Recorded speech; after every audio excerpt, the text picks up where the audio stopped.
So here, people, is my base in its entire glory. Hang on. I'll do that. I'll do that again.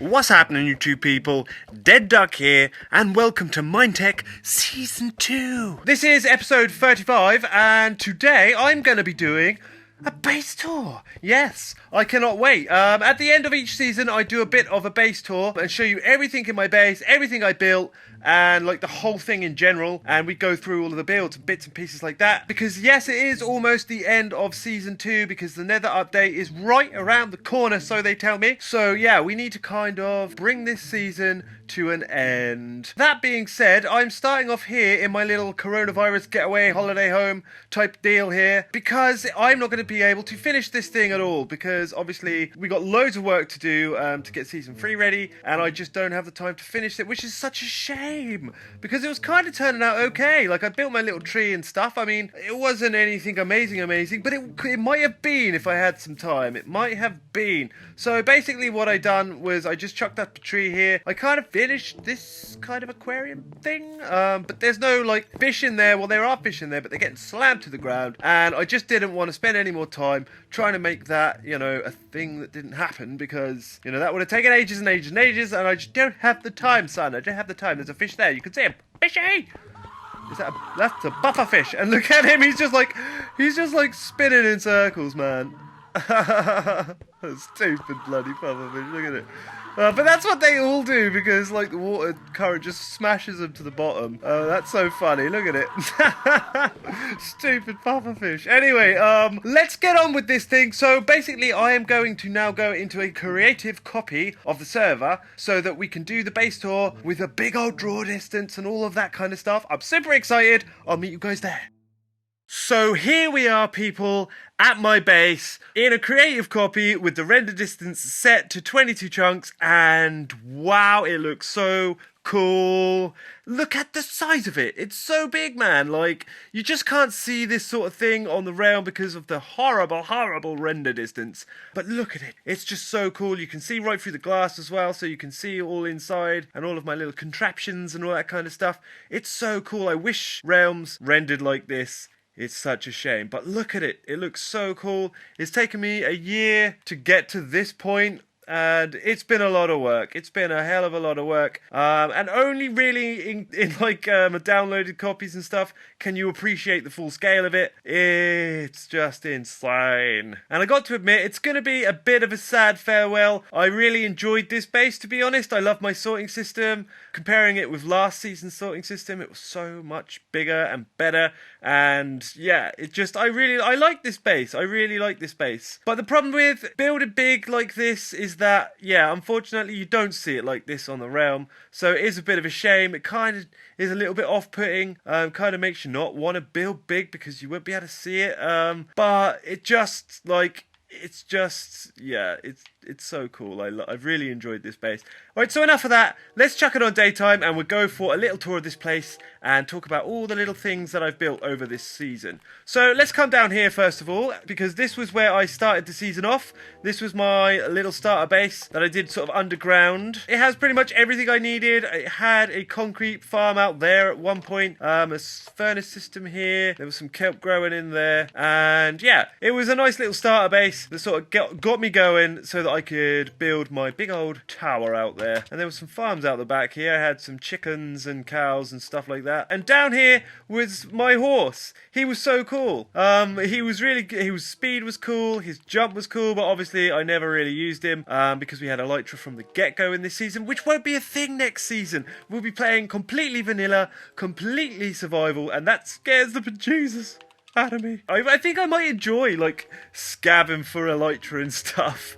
I may or I may not. We'll find out. Anyway, let's go straight into the base now. We hit that little pressure plate. 5x5. That's my 5x5 door. I can't remember who I took that from. I'm so sorry, but I can't remember which tutorial I used to get that 5x5. It's a really nice little 5x5 door. It's super ugly from the back. I did not really take that into account when I was building it, and I was kind of forced to build this massive door frame here with all my little skeletones up there and all that kind of stuff. But I think it turned out all right in the end. I kind of like the little door frame now and all that kind of stuff. So yeah, nice little door. I didn't have any bugs or problems with it. There was a couple of times that the side blocks just never retracted, but once you hit the plate again, it worked fine. Anyway, moving on. Okay, so as soon as you step through the door, the first thing on my list of things is obviously my sorting system, because what a freaking sorting system that is. It's absolutely humongous, and it sorts almost everything in the game. Now, this thing was so hard to build at the beginning of the season because there was just like no iron around at all, because the beginning of the season was the village and pillage update, and obviously that really kind of killed iron farms. So getting the iron I needed for all of these hoppers was absolutely ridiculous, and I roped in a bunch of people to help me like go get resources and mine and stuff like that. So all of the iron gotten for this sorting system was all done by mining, and it took an absolute golden age. This thing would have probably been up a little bit sooner than it was if it wasn't for the death of iron farms. The only thing that's really changed with the sorting system throughout the season is just the addition of like the honey blocks and stuff from the bee update and stuff like that. Next season I kind of want to do something similar, but like change it a little bit. I don't know what I want to do next season for a sorting system. I don't know if I need a sorting system so big, to be honest. I might just use multiple small sorting systems. So like instead of having like all of the like everything all in one spot, where I have my tree farm, I'll have the sorting system for wood, you know, that kind of stuff. Like, I don't know. We'll think about that next season. But definitely there will be some sort of giant sorting system going on next season. But this one is just so cool. I don't think I could have built a better one, to be honest. I don't think you could fit this sorting system into a smaller space with the amount of items that it does sort. I mean, unless you stacked it, I suppose. But it works really well because of the water stream that's completely flat. That took a little bit of tweaking to get that working nicely, but it does work nicely, and I'm so proud of the sorting system, to be honest. That's the thing that I'm most proud of in my base is the sorting system. It's so good. I love it. Right, so the next thing I should probably talk about is my concrete machine. It's really tall. Really tall. And that's so that I can fit in as much concrete as possible. Because, obviously... But the funny thing was... Now, this is funny. I should have built this first. And the concrete machine that I actually used to make all of the concrete for the entire base here was actually down in that little underground starter base that I showed you guys earlier. That is down there. You can actually see through the glass. It's so cool. It's so cool. But yeah, this concrete machine is pretty cool. Like, what else can I say about it? It literally will make as much concrete as you'd pretty much want all in one go without you having to keep breaking it and starting again, breaking the block, starting again. And you can also feed it straight to yourself with this little system here. So I've done a tutorial if you guys want to check that out. But that is my concrete machine. So moving on to my little concrete coloured, like my coloured concrete and coloured glass sorting system. All it is a little sorting system that just sorts all of my coloured concrete. I was just about to say concrete. Next. All it is a little system that I wanted to build to sort all of my coloured concrete. That's so hard to say. And coloured glass. That's all it is. That's all it's designed for. That's all it does. Right, I'm not even going to talk about this cactus farm because it sucks. Like, I just wanted a small... Like, I don't need much, like, green dye. I just don't need much green dye. So, I was like, I want to build a little self-contained cactus farm that will fit in one of these squares, perfectly fit in there, like, with me being able to use the little design as well, and all that kind of stuff. So, I designed this little cactus farm. It's super inefficient. Most of the cactus just ends up, like, it gets harvested, but ends up sat on top of the cactus block wherever, like, you might be able to see it. Like, yeah, there's loads there. There's a couple there. So yeah, it's really it's just really inefficient. For the entire season, I think I've had like less than half. Yeah, that's how much I've had. And it wasn't automatic, so that I had to harvest it all the time, which I never did. So yeah, skipping over. Next, we just have my nether farm, which is just a fairly straightforward little farm. Again, I wanted it self-contained in its own little block. That's what I was going for more for all of these sort of small farms that I didn't need a lot of. How much nether wart do you really need? I need a bit, but not loads and loads. So that gives me more than enough. So with the touch of that button, it'll just all be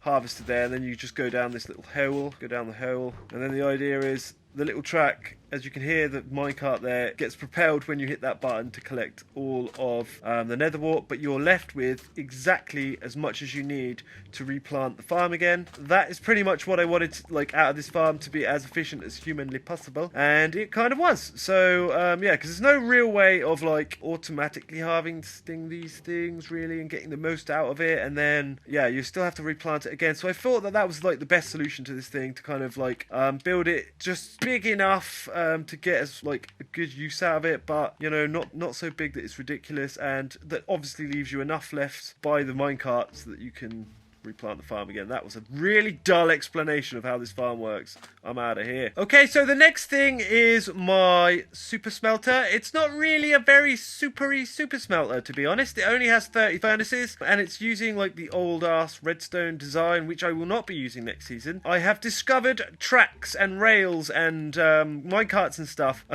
lately. So the next furnace I will be building will be like a 64 furnace kind of nuttiness design. I know that somebody has recently just done a tutorial which I found mind-blowing, by the way, but I already had by that point worked out my own furnace system, so I'll probably be doing that for next season. It's pretty cool. It's pretty easy to build actually, but it's like insane. You can stack it as much as you want. You can just keep chaining furnaces. So that is what I'll be doing next season, and it links to the next thing on my list, which is my little kelp farm. So all of this water transportation line here ends up going in funny directions here, but it ends up going all the way down into my kelp farm, which was really good at the beginning of the season. It was really good when I built it. It was pumping out loads and loads and loads. Leave it here for like, I don't know, a few days, and these chests were like filled up pretty quickly. But since then, and you guys might be able to help me on this, whenever one of the last updates came out, it really messed up kelp. It really messed up the way that kelp grow, and they don't seem to like, they won't all grow to like a standard height anymore. They have like a chance to grow to the next level. They may or may not. So they might even only just grow to 1, and sometimes that happens. But most of the time, they do not grow up long enough to trigger the observers into harvesting them. So they just end up like not getting harvested. It's really stupid. And next season, obviously, like, because everybody said to me, why do you not use fly machines? Use fly machines. And at that point, I was just like, I don't want to. I just don't want to use fly machines. They're a pain in the butt. But next season, I will be using fly machines. I spent a lot of time, like, really coming to grips with fly machines over the last, like, couple of months. And I figured them all out now. So next season, I will be doing some sort of fly machine system. I will probably, me and Cruz and I have this funny thing with kelp. Like, we're always trying to like build a better kelp farm. I don't know why we're obsessed with kelp, but I was planning on doing a massive kelp farm next season right next to spawn, so there'll be so much kelp for everybody, and like fuel will not be a problem. But I don't know if that's gonna like kill the trade on kelp for next season, so I don't really know. We'll see what happens, but for my own personal use, when I build a kelp farm, it will definitely be with a fly machine. Okay, so the next thing I want to talk about is my little sheep and cow farm here. Now, we will not go into the sheep farm that's at the back of the base for the moment. We're just going into this for right now. So this is basically for meat only. Like, the whole idea is that you grab your wheat. Like, you must have seen me do this 100 times. It's just a sheep farm and a cow farm. But you just come up here, you stand on this pressure plate, and it gets them to bob. You feed them, blah, blah, blah. You know how it all works. And then you turn that off again. And they will make little bubba cows, and the cows will go down there. You wait for them to grow up. You'll press this button, which allows some lava to pour out here, and it will cook them, and yeah, then you get your cooked meat down here. But because like they're obviously not 2 blocks high yet, because they're only little bubbas, they're not getting cooked, which is kind of nice, because, you know, pouring lava over baby cows isn't really a nice thing to do. Anyway, the next thing we come to is my sugarcane farm. Now, let's discuss. Because so many people come and go, oh, you should see this sugarcane farm. It's absolutely huge. You've got 1,000 sugar canes per minute. I'm like, alright, fine, that's cool. But I don't need that much paper, and I don't need that much sugar. So I use this design, and you just flick the switch, and it will just constantly go. There you go. Well, probably bone meal's run out of some of these. Yeah, it's run out of bone meal pretty much, but this was fine. It served me, like, really more than well for the entire season. I no way needed any of those chests at all. It was a lot less efficient than I thought it was. And again, next season, screw it, I'm using flying machines for everything. I'm going to use them for everything next season. I don't use them for anything at all usually, but next season, I'm going to use them for everything. There's going to be flying machines everywhere. Yeah. So there. Right, so next up is my automatic potion machines. Now, this is what I was using to restock my shop. It doesn't have every potion, to be quite honest. There's a bunch that I noticed that I didn't get around to doing. So invisibility I don't have. Health I don't have. Splash health, because that's, I've got loads of that over there at my gold farm, which we'll get to in a bit. But this potion machine, like, was so cool. Like, it was good for all of your potion needs, and the cool thing was, is that you could brew all of them at the same time if you wanted to, instead of having to brew like one after another, which is what I usually do, which is what I did last season and the time before that. I just had, like, you know, automatic brewer, but you could only brew one potion at a time. This one you can build all of them. It's like massive and industrial, which was cool because my potion shop needed restocking, and this is how I did it. I know what this was. This was just a silly little thing where when I was transporting all of my potions to and from the community district and stuff, I would just fill them all up in order here. So, like, from left to right we had like a purple, magenta, a pink and a green. So here we've got like purple, magenta, pink and green. So they were kind of like, you know, they were like in line with that, so that you could just I could store my potions, and then when I was done I just hit that button, grab my shulker boxes, and off I'd go. Which is what I'll do next season, probably. Rabbits. Loads and loads of rabbits. Lots and lots of rabbits for Lucky Rabbit's feet. That's why they're all there. There you go. A panda, which I randomly found. And randomly brought him back over here. And Cruz randomly named him Panda Man. So that's Panda Man. He's been here for a while, chilling. He is the pet of the base. He just kicks around with the dogs. But he's cool. He just does his own thing. He doesn't disturb anybody. He's just cool. Now, these are a lot of diamonds I had spare. And I put diamond blocks there because I thought it'd be cool. I never ran out of diamonds. I made plenty from my shops and stuff. So every time I dug them out when I was mining and stuff, this is where they ended up. I'm not even going to talk about my cobble maker. It's cobble maker. What am I talking about now? I'm rambling on. Right, so now I think it's time that we head up to the very top floor, which is the boudoir. So let's head up via the little water elevator so that we can talk about these little lift things. They are ugly as hell. Ugly, ugly, ugly. But it was the best way that I could think of to enable, like, floor stops so that you could stop on each floor, because people were killing themselves on my elevator so much. Like, every time I bring somebody here at my base to show them around, they die so many times just using the elevator. They still do, to be fair. They still do. But at least they don't die whilst trying to get out to the floor. Well, they still do, so it didn't really help anyone, but I liked it, so I built it, and there you go. Right, so this is my bedroom area. This, I don't know, it hasn't changed. It hardly changed at all, really. I just, like, chucked stuff up here when I first built the bedroom area, and it kind of stayed. The most technical thing that I've got up here is these little lava flows here. So for some reason I thought it would be a cool idea if I used these little lava flows, which I just designed for aesthetic purposes, to light up my base. So I wanted them to light up the inside of my bedroom, but in the day they were not necessary, and I thought that I might have problems like hitting the lava all the time and getting burned and stuff, which I never really did, to be honest. So I designed little systems to shut them off during the day and turn them off during the night. They're pretty cool. Let's just flick it on tonight and watch them work. That'd be cool.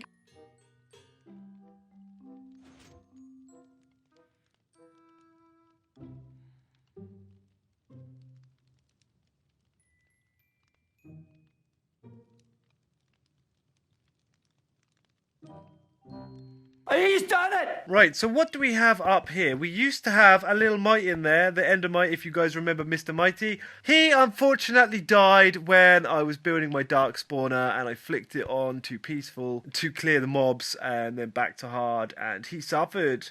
He suffered badly. I tried to put an Endermite back in there, but it was so difficult, I ended up dying a bunch of times. So that kind of fell by the wayside, which is a shame. I was so hoping to have him for the entire season, but he died. He died for a good cause, but he died nonetheless. The next little guy is the bat, which has still managed to stay here for the entire season. I'm like so happy about that. He's remained in his little cage for the whole season. Nobody ever let him out. I feel kind of bad for him. I'm gonna let him out now, you know? I'm gonna let him out now. Finally, the bat is allowed out of his little cage. Wow, it's been so long he doesn't even want to come out. He doesn't know what to do. Wow, he actually doesn't want to come out. So I could have, like, opened the doors the entire season and he still wouldn't have been able to come out. That's hilarious. I'm just going to leave him there. Let's leave him there and see if he manages to find his way out to freedom. That's so crazy. Never mind. Okay, so up here in the bedroom, I have pretty much everything I could really need. All of the things that didn't really have a place down there and all of the industrial stuff, which was all of my enchantment stuff. So all of my enchanted books and all that kind of stuff are up here. And bills and stuff. So here are my beds and stuff. They are here for the simple fact that my sleeping module is kind of down there in the ground somewhere. So you can activate them by standing on top there. I got a little clock there, so it kind of shows you what the time is. This is kind of my little trophy wall for all of the things that I collected this season. That was my rod. My first rod that I used to, like, when I had nothing and I needed some enchanted books and stuff and I really didn't have the power to go and fight for them and whatnot. So I fished for them and that was the rod I used. That was my first tiki mask. I don't know where that came from. I think Cruz gave it to me. This is one of the shulker boxes that Ren gave me full of obsidian to help me build my gold farm. Holy water. Now that's a story. That's a funny story. I can't remember what episode it was, but we were throwing holy water at somebody. That was a thing at some point. I don't know what happened. I think it was Renario. I think me and Ren were throwing it at Cruz, or me and Cruz were throwing it at Ren, but something happened with holy water, and there's some holy water. This is the first diamond of season 2, and I remember even having this on an item frame down in my very first starter base. So obviously that diamond has been there and untouched for a year, so that's quite a thing. Here's my season pass for Jake's spider spawner, which was like our only XP source at the beginning of this season. I've kept it for that entire time, but obviously don't need it anymore because I have the gold farm and everybody comes to me for their XP now, which I don't charge for and I should have charged for. I don't know why I didn't season pass that thing. How comes I have a season pass here? But this was for the spider spawner. Also, this was the spider XP farm season pass. So what the hell was this season pass for? I just don't know. Jake, you're going to have to remind me. I don't know what that was a season pass for.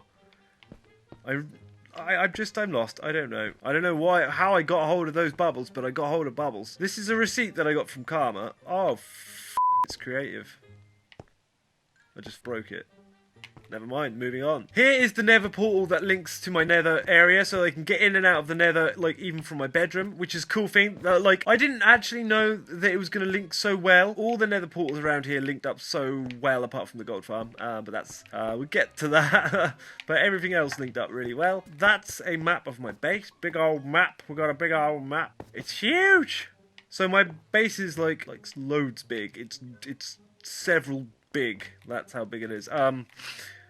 Yeah, that bat is still there. He won't come out. He won't come out at all. This is the little tree that I built here. That was for my only ender chest at the time. So my ender chest was there at the beginning of the season. Let's just have a look out the balconies now that we can actually see like stuff out of the balconies. It looks really cool.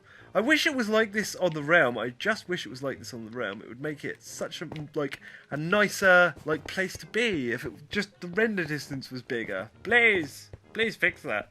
Please fix it. So that is the end of part 1 of my base tour. Stick around for the next episode, part 2, where I'll be showing you all of the farms and all the other stuff that is outside of my base. Thank you guys so much for watching this episode and for watching all of our episodes. Make sure to flick that like button and subscribe if you haven't already. But I will see you in the next episode. DeadDuck out. Cheers.